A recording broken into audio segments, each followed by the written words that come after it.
This episode is brought to you by Choiceology, an original podcast from Charles Schwab. Hosted by Katie Milkman, an award-winning behavioral scientist and author of the best-selling book, How to Change, Choiceology is a show about the psychology and economics behind our decisions. Hear true stories from Nobel laureates, authors, athletes, and everyday people about why we do the things we do. Listen to Choiceology at schwab.com/podcast or wherever you listen. We're so done with New Year, New You. This year, it's more you on Bumble. More of you shamelessly sending playlists, especially that one filled with show tunes. More of you finding Geminis because you know you always like them. More of you dating with intention because you know what you want. And you know what? We love that for you. Someone else will too. Be more you this year and find them on Bumble.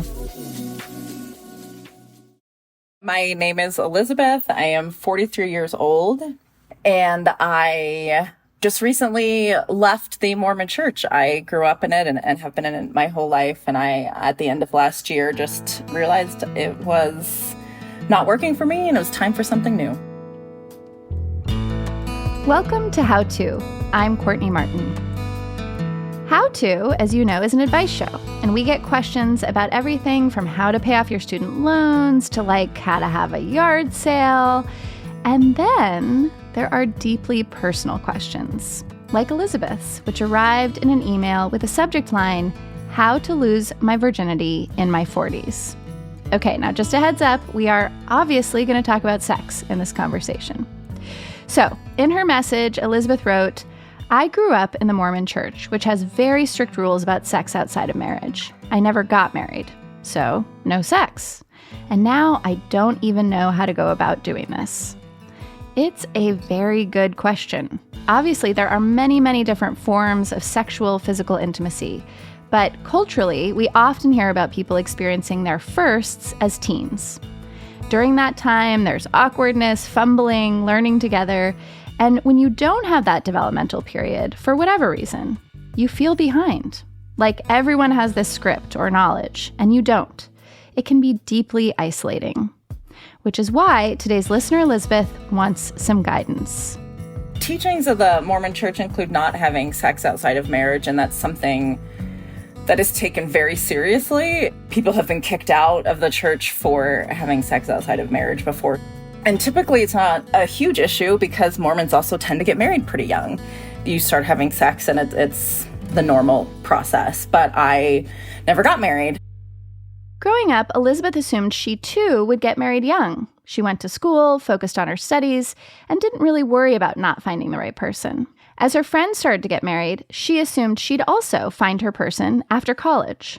So because I was still Mormon, just kind of stayed with that. And the older I got, the more I realized I'm probably not going to get married. Within the Church of Jesus Christ of Latter-day Saints, which you'll hear us refer to as the LDS Church, there's a big emphasis on marriage. It's central to living the good life, and women are taught their divine calling is to be a wife and mother. But Elizabeth continued to find happiness outside the bounds of the church, through her career, her friends, her hobbies, and marriage took a back seat. It isn't something that, as I've gotten older, has really felt like a huge thing that I'm missing in my life, so I have deprioritized it. But again, the LDS Church really doesn't have a place for unmarried women. And if you're unmarried, there's an expectation of celibacy, one that can feel like a burden, especially when physical intimacy is something you really desire. Not having had sex the older you get does start to feel like you're stunted in a way. This is a normal biological thing. We have sexual urges, and it felt like some part of me never grew up. An expectation of marriage and a lack of physical intimacy were two of a number of reasons that Elizabeth decided to leave the LDS Church. She wrote this beautiful post about her relationship with God and the church. She said, "My entire life I've been told to trust God. It took this long to realize that trusting God was not an excuse to not trust myself, that the God I know would never want me to ignore what is right and good for me." There's teachings in the church to trust the prophet, trust the leaders, to do what you're told. And it's never explicitly, or it's rarely explicitly said, don't think for yourself, don't make your own decisions. But that is often how it comes across. If my mind told me that it's not okay that women are treated as second-class citizens, I can't trust my mind, because that is the outside world telling me something that goes against what the church teaches. Not that the church would ever explicitly say that about women, but it's hard to be in it and not see that every day. So this has been my life, being told you follow, it's exact obedience. In the process of doing that, I did not learn to trust myself. If my body told me one thing, if I felt sexual urges, this was wrong, because I'm not married and I'm not supposed to have sex, so I need to shut those down. Yeah, I'm finding all of this so incredibly relatable. You know, when you're age 12 and you become a young woman, the first thing you learn is that sex outside of marriage is literally the second worst sin outside of actual murder. That's the voice of Nicole Hardy, today's expert. And then you think, well, if I'm 12 now and I'll probably get married at 18 or 19, well, sure, I could wait 6 years. I could wait 7. And then when you're waiting 20 or 25 or 30, it becomes a lot different. Nicole also grew up a devout member of the Mormon Church. Similar to Elizabeth, there were irreconcilable differences that caused her to leave. She wrote about her experience in the very popular New York Times column, Modern Love. That essay turned into her 2013 memoir, Confessions of a Latter-day Virgin. To be told that you're never allowed to be a physical person, or that your body is something that's meant to be transcended, was really tricky for me and became a deal breaker. I didn't understand why my sexuality and my intellect and my spirituality couldn't combine to make me a full person. And eventually that need to be a full person was what required me to leave. Nicole has a considerable head start compared to our listener Elizabeth in terms of this particular journey of leaving the church and exploring her newly found sex life. She has a lot of hard-earned and sometimes humorous wisdom about creating the life you desire. So whether or not you're in Elizabeth's boat, I hope you stick around.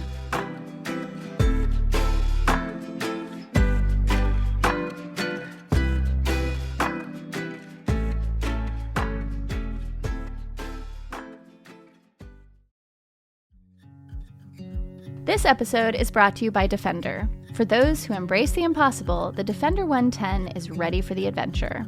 This legendary vehicle has been reimagined with modern design for a new generation of explorers. With a striking exterior that boasts compelling proportions and precise detailing, the Defender 110 masterfully combines style with capability. The Defender is built with a durable, lightweight monocoque architecture to provide extra strength for your next great adventure. And its tough, rigid body design exudes confidence, so that when you're behind the wheel, you will too. Engineered to meet challenges head-on and tested to the extreme, the Defender empowers you to explore with confidence and embrace the impossible, whether you're off-road or on. Ready for a wide range of adventures? The Defender family also features the two-door Defender 90, the Defender 110, and the Defender 130, which seats up to 8. A vehicle made to go further, the Defender 110. Learn more at landroverusa.com/Defender. If you've listened to the How To podcast for a while, then you know how important acceptance is when it comes to personal growth. And do you know who else is big on acceptance? Discover. You see, Discover is accepted at 99% of places that take credit cards nationwide. That's a whole lot of places and a whole lot of acceptance, which is great for Discover, but even better for you. Based on the 2024 Nielsen report, learn more at discover.com/creditcard. Before leaving the Mormon Church, both Elizabeth and Nicole dedicated a decent amount of time searching for the right person at these local LDS matchmaker churches known as singles wards. They also searched on dating apps to expand their prospects. Here's Elizabeth on that experience.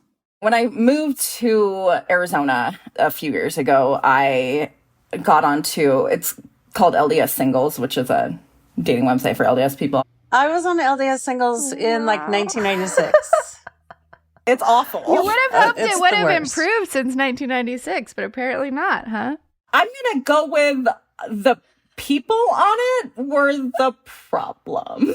Okay, so the people have not changed. Yeah. And it just, the options were really limited, or I'd have to like drive somewhere to go on And it dates. did require like a nationwide search.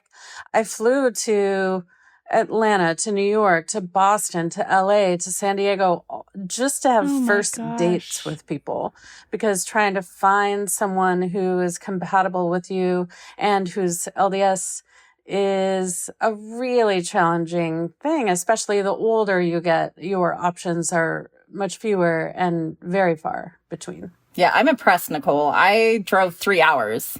That's the farthest. And I just didn't care enough. So there they were, putting in the effort, becoming disillusioned with the small dating scene, and feeling like rejects within the church community. Leaving the LDS felt necessary in order to, as they both put it, feel like whole people.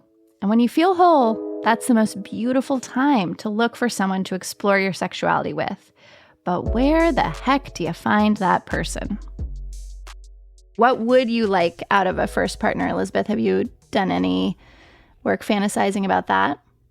Yeah, I don't know that I'm looking for a relationship right now. I'm not sure I'm in a mental and emotional place for that. So ideally, I'd like to find somebody who is nice, who I can actually have this conversation with and explain, like, I've never had sex before. I would like to, but it's going to be slow and take some time and might be weird, and I'm not totally sure what to expect. So are you up for that? Maybe you can relate to this, Elizabeth, but when I left the church and I was a virgin in my mid-30s, I was 35 when I left and 36 by the time I actually received the experience I went looking for. I think I knew what I wanted, which was similar to what you want. I don't know if I need this to be my life partner, but I need someone I can trust. I need someone I could talk to. I need someone who I know is going to take really good care of me, who's going to be really concerned about my experience more than his own experience, because he's been having an experience for maybe 20 years already. So just, can we focus on me? And it turns out that, I was really up in my head. Everyone's going to think I'm a freak. Everyone's going to think I'm a weirdo. Everyone's going to be disappointed because I don't know how to do stuff. I had one man sort of scoff at me and say, nobody wants to be your teacher. And I'm here to tell you that that is absolutely 100% false. There are a lot of people out there who would love nothing more than to be your teacher. And I have a whole list of advice, things I've written down that I think might be helpful for you that I sort of wish I had known at the time. But one thing I can tell you is that you're not alone in this. After I wrote this Modern Love article about waiting so long to have a sexual relationship, people wrote me letters from all over the place. This is my experience and I'm Catholic. This is my experience and I'm evangelical Christian. I'm Muslim. I have a medical condition. I was in a sexless marriage. Whatever it is, like, there are so many people out there having this, some version of this experience, and everyone feels like they're doing it alone. What is it like to hear Nicole say that there are people out there who really want to be teachers and want to be in this kind of safe relationship you described? I like that wording of it. I don't particularly like the word virginity and virgin, just because it feels very Victorian and puts value on it, and somebody wants to be the first person to take this from me. Like, I don't like that phrasing at all. I know, it's so absurd, and Yeah. it's so, I don't know, misogynist. It's like, what? It's like nothing counts unless a penis is in you. Like, come on.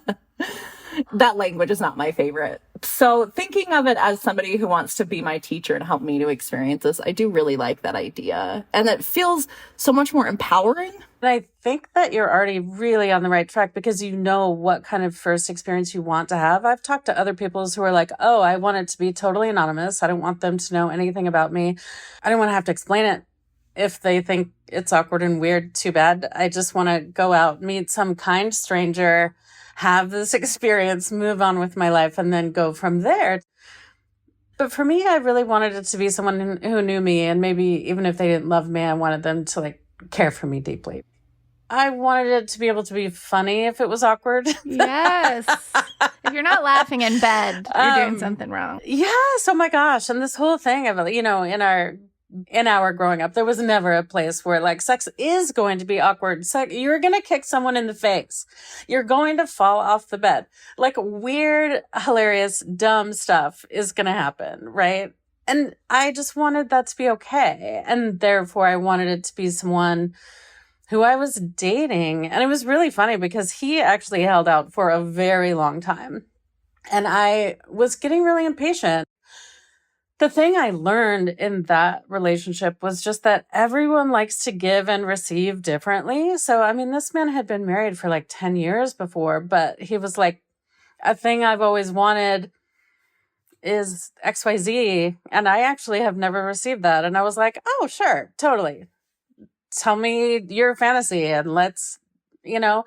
And so there are still first things that other people haven't received as well. And we don't think about that. We just think we're the only ones with no experience, right? That is such a great point.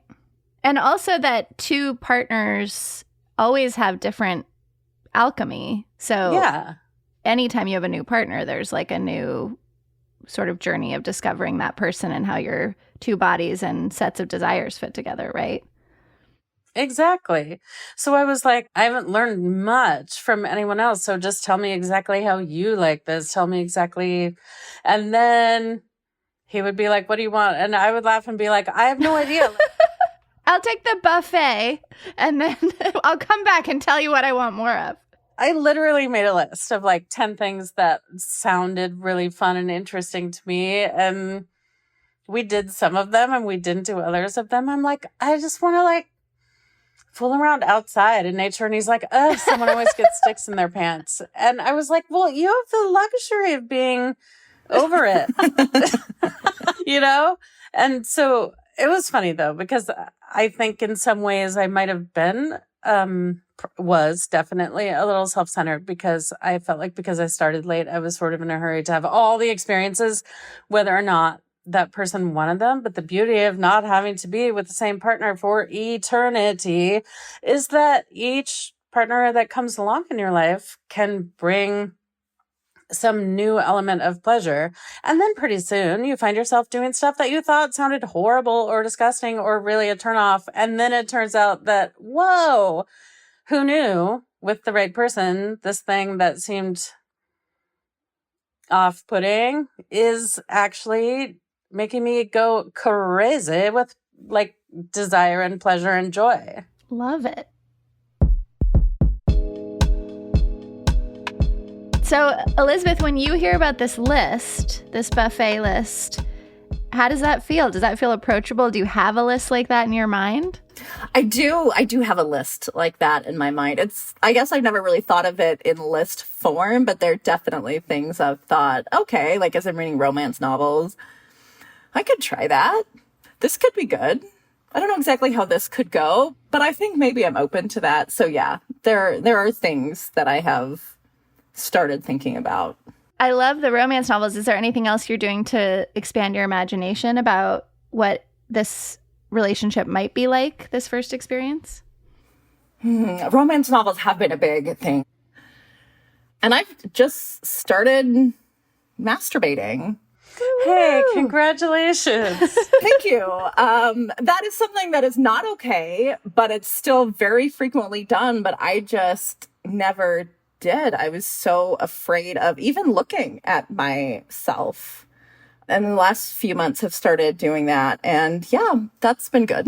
So I do have an idea of what I like when it's just me. So that I imagine will help when I have a partner. Totally. Yeah, I was going to say if there's like any advice that I can offer is just to be curious. What does my body look like? What does my body feel like? What kind of people am I attracted to? And what kind of people do I feel like I'm not allowed to be attracted to? And where are those voices coming in my head? There's a beauty in Nicole's advice to just be curious. It's giving yourself that power back to reconnect with pleasure that's intrinsic to you. Reconnecting with pleasure, or connecting with it for the first time really, is going to take some work and potentially some research. I went to see a Tantra educator just to see what they could teach me about desire and reciprocity and my own body and how different chemistries might work. I went to see a dominatrix just because out of curiosity, I was like, how does this work? What's all this? Explain this to me, blah, blah, blah. I just really started following my curiosity down a whole bunch of paths. And then there was a point at which in a couple of those paths, I was like, oh, okay, I've learned enough to know that I'm not as into this as I thought I might be. I met really cool people along the way. I learned a lot about myself along the way, but like we were not allowed to be curious people, especially when it comes to our own sexuality and our own desire. So if you could just learn to develop a relationship with pleasure in all of its forms, I think that will just take you so far. Yeah, there's so much that I've thought about, both on the logistical side, but also on the pleasure side, that I just was never taught. Not that Mormons don't believe in sexual pleasure, but it's just not talked about. You're sort of, don't have sex. Sex is bad. You're married, go have sex, and everything is fine. And that, of course, is its own host of issues because you can't just flip that switch from bad to good. So I didn't really think through things like pleasure. A piece of advice that I received that I still play in my head a lot, and I really enjoy it. The clitoris is literally the only body part that has no other purpose except for pleasure. So if God did not want female bodies to experience pleasure, I don't know how to explain that. That's an excellent point. Not every woman has a clitoris, but if you are a person who has one, that part of your body has no other purpose. So to just explore, what does that anatomy even look like? Like, it blew my mind to realize that the clitoris, when you see it in its full form, is literally as big as a penis. The tiny bit on the outside of your body is a tiny portion of this organ that exists to bring you pleasure. And why would we live the whole rest of our lives without exploring more about that? On that note, we're going to take a quick break, and when we come back, we'll talk intuition, shame, and how to actually find someone to have sex with.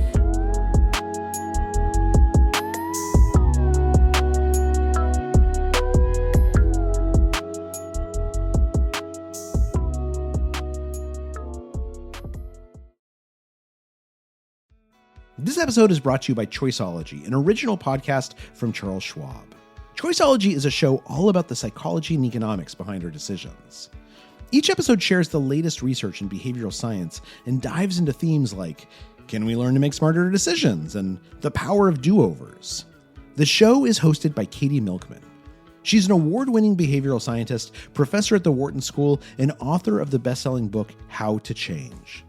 In each episode, Katie talks to authors, historians, athletes, Nobel laureates, and everyday people about why we make irrational choices and how we can make better ones to avoid costly mistakes. Listen and subscribe at schwab.com/podcast or find it wherever you listen. Your data is like gold to hackers. They're selling your passwords, bank details, and private messages. McAfee helps stop them. Secure VPN keeps your online activity private. AI-powered text scam detector spots phishing attempts instantly. And with award-winning antivirus, you get top-tier hacker protection. Plus, you'll get up to $2 million in identity theft coverage, all for just $39.99 for your first year. Visit McAfee.com. Cancel anytime. Terms apply. Imagine what's possible when learning doesn't get in the way of life. At Capella University, our game-changing FlexPath learning format lets you set your own deadlines so you can learn at a time and pace that works for you. It's an education you can tailor to your schedule. That means you don't have to put your life on hold to pursue your professional goals. Instead, enjoy learning your way and earn your degree without missing a beat. A different future is closer than you think with Capella University. Learn more at capella.edu. Before we get back to our interview, a quick dip into our how-to mailbox. Last week, we had an episode about interviewing your family members. One of our listeners, Chuck, sat down with his mom and had a few pieces of advice to help her feel more comfortable. He told her that they could pause the recording anytime. He let her know long silences are totally fine. He gave her a heads up about open-ended questions and told her he wanted to hear her stories and that she could ask the same of him later. All great suggestions. If you ever have any advice of your own, call us at 646-495-4001 or email us at howto@slate.com. We're back with our listener Elizabeth and Nicole Hardy, author of Confessions of a Latter-day Virgin. In listening to Nicole, I was struck by how fearless she seems to be about her pursuit of pleasure. I grew up in Colorado Springs in the 80s and 90s, which was the home of evangelical Christianity. So I was raised in an area that had similar views on sexuality. Over the years, I've had a lot of growth in that area, but listening to the ease and playfulness with which Nicole talks about sexuality left me inspired and awed. I found it aspirational, and I'm sure is very hard-earned. So Elizabeth, I'm wondering, as you're listening, are you having that reaction? Do you still feel like you're working through some shame around these things? Or is it like you've waited so long to do this that you're like, yes, sign me up with the dominatrix. I want to learn all the things. Probably not the dominatrix just yet. But I do wonder about the shame aspect of it. And that's a big question mark for me because I'm not sure how I will feel. That's so relatable too. And I don't want to act like I don't understand how real that is and how deep it goes. I think the thing that helped me feel less of it or feel less controlled by it is understanding that it did always exist as a way to control me. And I found it incredibly liberating and hopeful and beautiful to take that power away from them and give it back to myself. I went to a therapist one time and she just said the phrase religious trauma. And I cried for like 2 hours. And I was like, oh, they have a name for this. It really is real.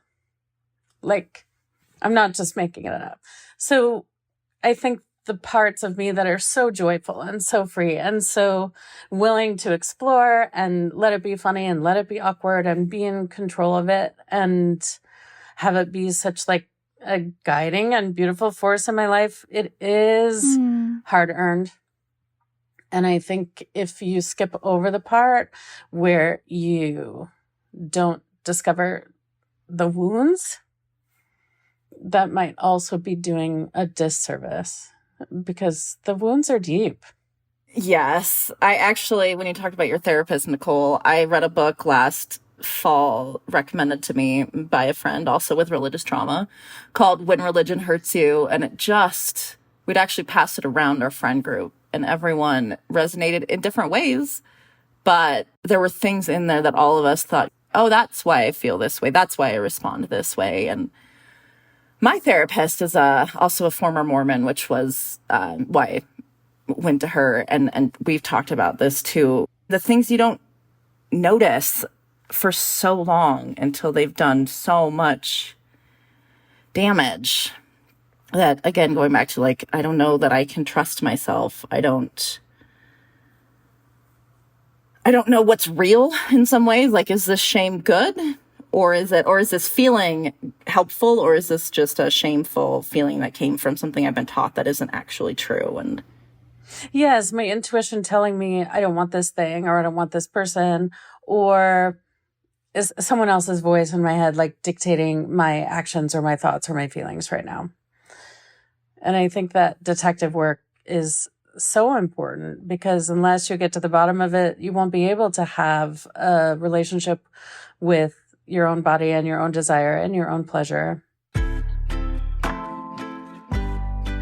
I wanted to talk about the crying for 2 hours with you more, Nicole, because that I think this point about fully feeling the grief, not the grief, disappears. We all know grief is a very winding road, but giving space for grief as a first step towards pleasure is such an unexamined idea. I think that that's so wise and so interesting. Was there like a moment that you felt like, okay, I've really worked through enough of this wounding that I'm ready for the joy and the pleasure? And could you tell us the story of that moment? I mean, for me, it all exists kind of simultaneously. I think I'm like getting emotional right now, but I think like for me, the big grief is like all the time that I feel like they took from me. And, I'm in my 50s now, and menopause is coming for me. I don't know really what that's going to look like or how it's going to affect me. And I sometimes think, I could have had 2 more decades to like really enjoy being a sexual person. Sometimes I will have a great orgasm and I will be weeping from pleasure, but then I'll also be weeping from loss, that this aspect of my life was unavailable to me until like now. And the only thing I can do about it is to just like cherish. And I feel like I have been lucky enough or intuitive enough to find really generous lovers who are caring and communicative and interested in my experience. Right, totally. So let's get super practical. Like, Nicole, do you have ideas when we hang up this call? Like, what would be good first steps for Elizabeth to find that person? I mean, partly I'm like, you just described that you've had some really beautiful, gentle, loving experiences. I'm like, can we just recycle one of those men? Yeah, any in my area? Well, yeah, and they're not all super gentle either. I mean, like, part of having more than one partner in life is you get to experience a lot of different types of sex, or you get to find a really gentle person who's into power exchange. And then you're like, oh, what does this look like? Right. And so, I mean, I would say seek out sex positive communities. You will learn so much from people who actively exist in communities that prioritize sexuality and don't assign guilt or shame. I would say, like, gravitate toward men who identify as feminists. It's not a recipe, but I would say that those men understand a lot about consent. They understand a lot about female pleasure. They care about being safe for you. But all of it, I think, just depends on finding someone who's super trustworthy. But I think you already said earlier that you feel comfortable in communities full of people who are going through faith transitions or who are already post-Mormon, right? Those communities exist, and they probably exist in person, and they probably exist in person in your town. So I think already, if you know that you want to sort of skip a lot of the really involved conversations that you have to try to explain to someone how 40 years of religious indoctrination has affected you as a human, you could just start in those faith transition communities. I haven't looked closely at them, but I do know that they exist. And there are enough people leaving. I like what Nicole is saying here, that opening this new door of sexuality doesn't necessarily mean you have to find a completely new community. There are others going through the same thing you are, and that should feel reassuring, maybe like an opportunity. Nicole, as it turns out, has so many lessons learned to share with Elizabeth. I do think that a mistake I made at the beginning, I had this boyfriend and we really fell in love kind of quickly, immediately. And I think I was so focused on like losing my virginity that I sort of forgot to remember that he was also another human being on the other side that was having his own feelings about this. First of all, he was worried that he wouldn't be like good enough. It didn't occur to me that any man would have performance anxiety, but he was feeling a lot of pressure. And then also on top of it, he was worried that it would mean too much to me. Like if our relationship didn't work out and wasn't a long-term thing, that I would feel that something had been taken from me, which is not how I would feel. And it all fell apart. And I was so perplexed at the time. It took me a minute to understand all the dynamics at play. I was pretty like laser focused on like sort of the goal. So maybe that's a piece of advice, is to just also remember that the other person in the room is also having an experience. It's okay for it to be awkward. It's okay for it to be funny. And when you find someone who's safe to be with, it maybe doesn't need to be so fraught. Like if you're worried about like, oh, what's he going to think of my inexperience? You can probably let a lot of that go, because when you're with someone who's safe, the exploration just becomes really fun. I love that. Is that relief to hear, Elizabeth? That is, yes, because I definitely have been in my head thinking, like, what is he going to think? Is he going to walk away and be like, what did I just do? What was that? Like, how could she be so awkward? So, yes, I've definitely spent some time ruminating on that. Yeah, I feel like just establish baseline, it's going to be awkward, and then get on with, like, having fun and exploring and making sure you feel safe is part of what Nicole is so beautifully offering us, right? And if there's one other thing I can say is that, like, we, in our way of growing up, we were never presented with the fact that any kind of partner could exist in your life just to be a lover.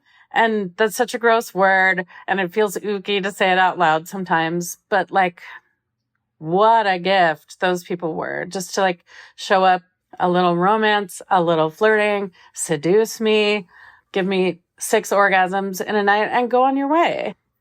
And then we'll reconnect again. And our connection is intimate and is really safe and is really trusting and is really romantic in a way, even though it has limits.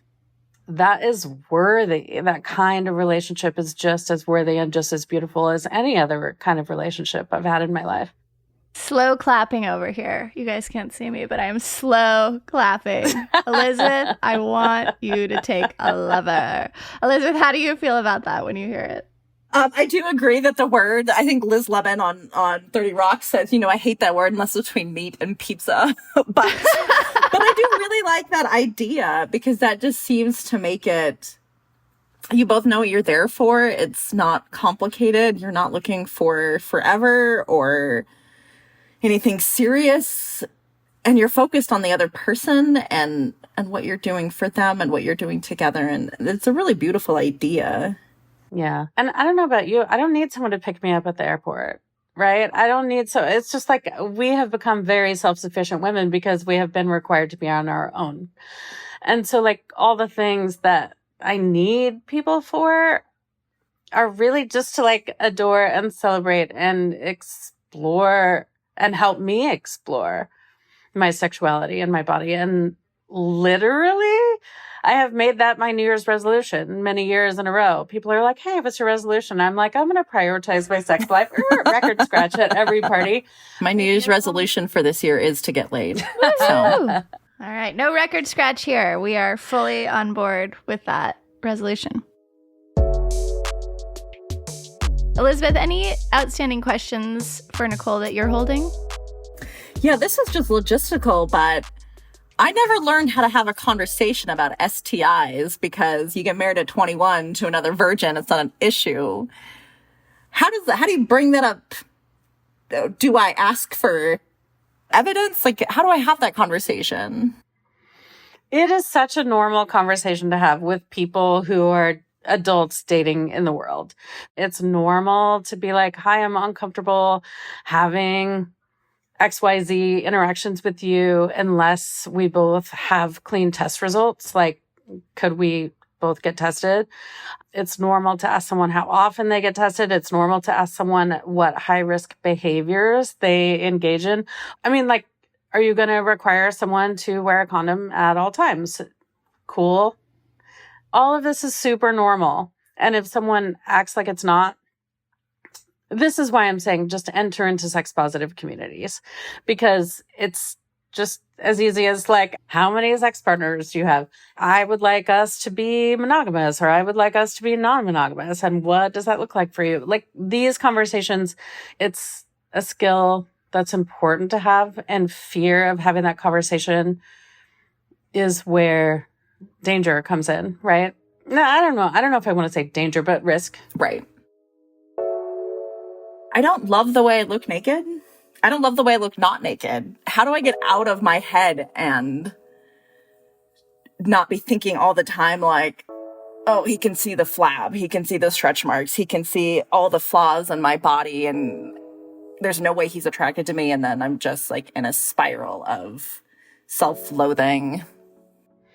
This is going to feel so weird maybe, but I think part of becoming a sex positive person is just to do your best to have a loving relationship with your own body.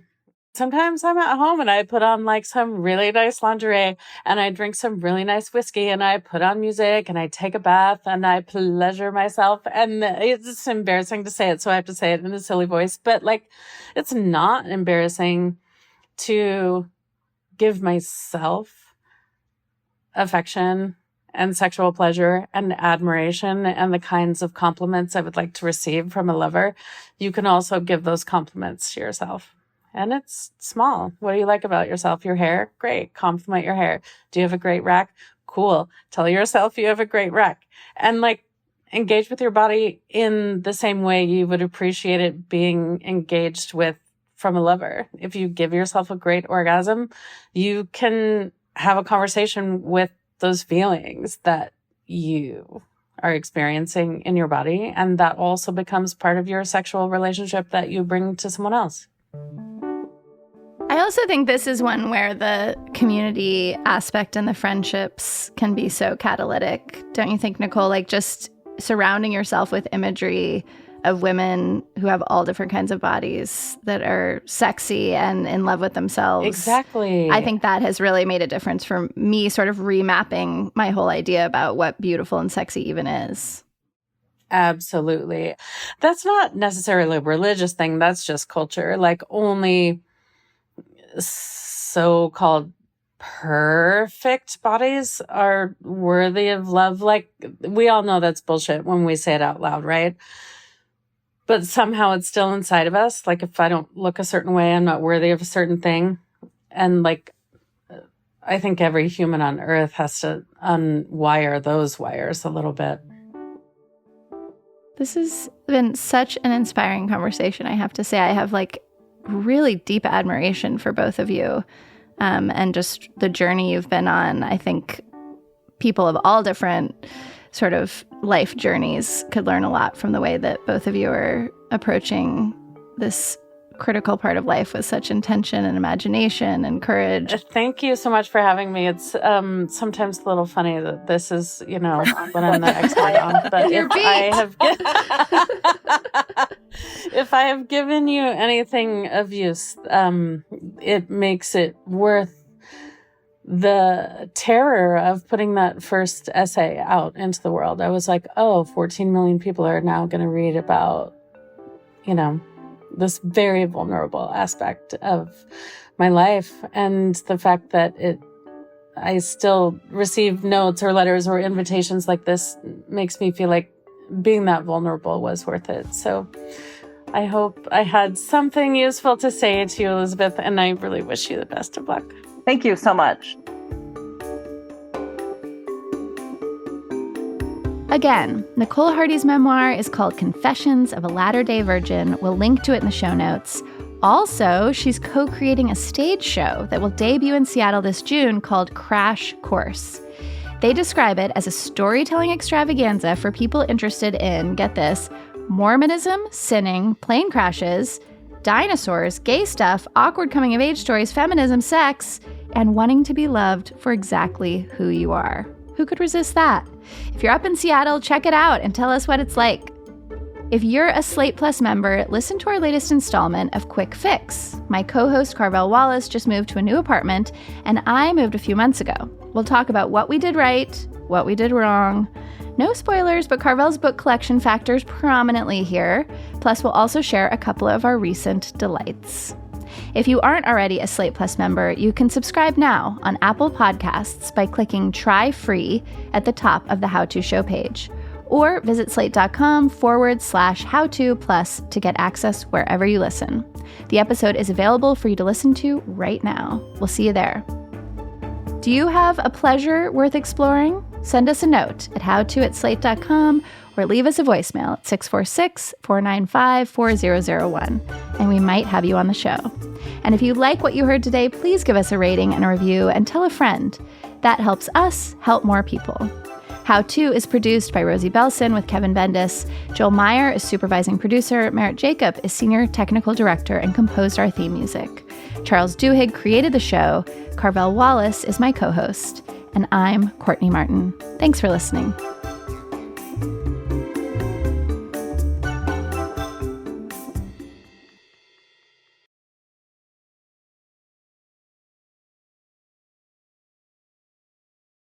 If you've listened to the How To podcast for a while, then you know how important acceptance is when it comes to personal growth.